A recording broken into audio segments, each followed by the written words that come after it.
আসসালামু আলাইকুম রহমতুল্লাহি বারাকাতু। সুপ্রিয় দর্শক শ্রোতা, আজকে আপনাদের জন্য চমৎকার একটি বিষয় নিয়ে আসছি। এই বিষয় জানার পরে আমাদের অবশ্যই নিজেদের মধ্যে একটা কন্ট্রোলিং আসবে। আমরা যদি ভালো ভিডিও তৈরি করি, আমাদের মৃত্যুর পরেও কিন্তু এই ভিডিওগুলো থাকবে, মানুষ দেখবে, শিখবে। আমরা ভালো কাজ করার সুযোগ পাবো না, কিন্তু এই ভিডিওর মাধ্যমে আমরা কিন্তু সওয়াবের মালিক হব আলহামদুলিল্লাহ। আর যদি খারাপ ভিডিও বানাই, তাহলে আমরা মৃত্যুর পরে কোনো খারাপ করতে পারবো না, কিন্তু খারাপই তৈরি করার কারণে এই ভিডিওগুলো দেখে যারা খারাপই শিখবে, করবে, ভিডিও দেখে যারা অশ্লীলতা এবং বিভিন্ন নোংরামি যখন মানুষ দেখতে থাকবে, তখন কিন্তু কবরে শুয়ে শুয়ে যারা আযাব হইতে থাকবে, নাউযুবিল্লাহ। তো এই জন্য যারা আমরা শিক্ষক রয়েছি বা শিক্ষার্থী রয়েছি, তাদের উচিত কন্টেন্ট বানিয়ে রাখা, নতুন কিছু ক্রিয়েটিভিটি মানুষের কাছে তুলে ধরা। আর যারা মউতকে ভয় পান না, তাদের যা ইচ্ছা তা করতে পারেন, কিন্তু যাদের মউতের ভয় আছে তারা কিন্তু এই মনে যা চায় তা ভিডিও বানাবেন না আশা করি। সারা পৃথিবীতে যে পরিমাণ ইউটিউবার রয়েছেন, তার মধ্যে বেশিরভাগই জরিপে দেখা গেছে মনে যা চায় তা করতেছে। ক্যামেরা আছে, মাইক্রোফোন আছে, মোবাইল আছে, বাস শুরু করে দিছে।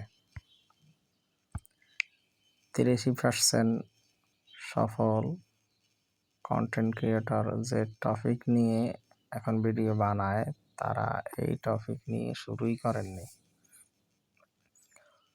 আন্দাগুন্দা সব শুরু করছে, যেটা দেখছে যে ভালো অডিয়েন্স, ভালো ভিউ আসতেছে, ওইটা পরে শুরু করছে, কিন্তু এতে অনেক সময় নষ্ট হয়। তার চেয়ে বরং আপনাকে আমি 3টি সাজেশন দিয়ে দিচ্ছি। এই 3টা সাজেশন যদি আপনি মেনে চলেন, তাহলে আপনার ভিডিও দ্রুত ভাইরাল হবে। প্রথমত, আপনি যদি কোনো সমস্যাকে সমাধান আকারে তুলে ধরতে পারেন, যেমন ডাক্তারগণ তাদের চ্যানেলের মাধ্যমে ঔষধ এবং ওষুধের উপকারিতা, ডোজ নিয়ে আলোচনা করেন। শিক্ষকগণ অনেক চ্যানেল আছে যেখানে তারা বিভিন্ন রকমের গ্রামার, অঙ্ক বা জ্যামিতি, ইঞ্জিনিয়ারিং, এইভাবে আরও জমি সংক্রান্ত বা দর্জি বিজ্ঞান বা রেসিপি, এইভাবে অনেক বিষয় রয়েছে যেগুলো মানুষের প্রয়োজন, মানুষ শিখতে চায়। ওগুলো যদি আপনি দিতে পারেন, তাহলে দ্রুত ভাইরাল হবে। এর মধ্যে রয়েছে যেমন টেক রিলেটেড আছে, কিছু উপদেশমূলক আছে, এরকম কিছু শিক্ষা সম্পৃক্ত কিছু বিষয় আছে, এগুলো শেখাতে পারেন। 2 নম্বরে হলো লার্নিং সামথিং নিউ, নতুন কিছু আবিষ্কার, সায়েন্টিফিক, নতুন কোনো জায়গার তথ্য, যেখানে নতুন কিছু হচ্ছে, হবে, গ্যাস উত্তোলন, কয়লা উত্তোলন, বা কি হইল, কোন দেশে কোথায় কি হচ্ছে, যুদ্ধের কোনো বিষয়, কূটনৈতিক কোনো বিষয়, রাজনৈতিক কোনো বিষয়, ভালো কোনো বিষয়, যেগুলো দ্বারা মানুষ শিখবে, এগুলো সামনে আনতে পারেন, এগুলো মানুষের কৌতূহল রয়েছে। আরেকটা হলো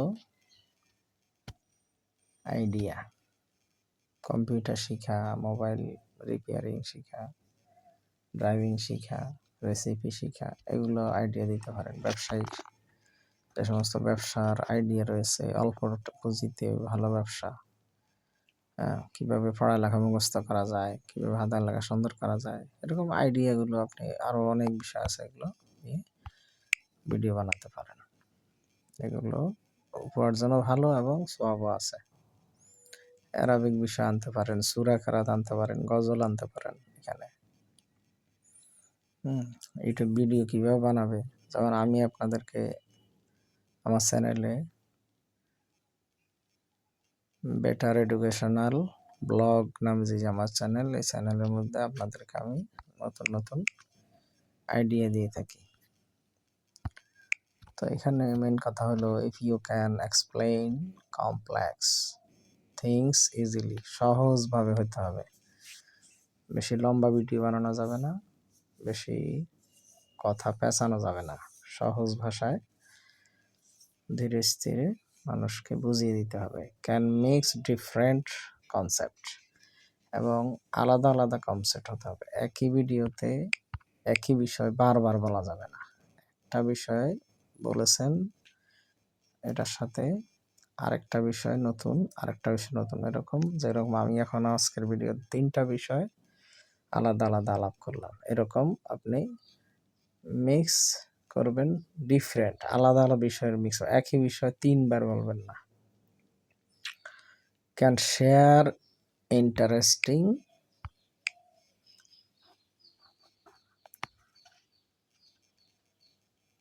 সাবজেক্ট, এখানে পার্সপেক্টিভ যদিও লিখছে, শব্দটা খুব কঠিন, এটা অনেকে পড়তে পারবেন না। পার্সপেক্টিভ বিষয়টা আসলে হলো যে যেগুলো মানুষ অ্যাকসেপ্ট করে,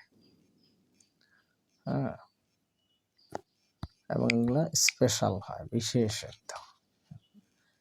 বিমান বিষয় হতে পারে, জাহাজ বিষয় হতে পারে, ঘড়ি বিষয় হতে পারে, মোবাইল বিষয় হতে পারে, যেটা বললাম সায়েন্টিফিক হতে পারে, মেডিসিন হতে পারে, রোগ সম্পর্কে হতে পারে, মানুষের মন মানসিকতা নিয়ে হতে পারে, সাইকোলজিক্যাল, মানুষের বিহেভ নিয়ে হতে পারে, মানুষের অত্যাধুনিক বিষয়গুলো এখানে আসতে পারে। আশা করি বুঝতে পারছেন। তো যাই হোক, এই ছিল আজকের ভিডিওটা ভালো লেগে থাকলে অবশ্যই বন্ধুদের মধ্যে শেয়ার করে দিবেন। আর আমার চ্যানেলের সকল ভিডিও দেখার আমন্ত্রণ জানিয়ে আজকে এখানে শেষ করছি। আল্লাহ হাফেজ।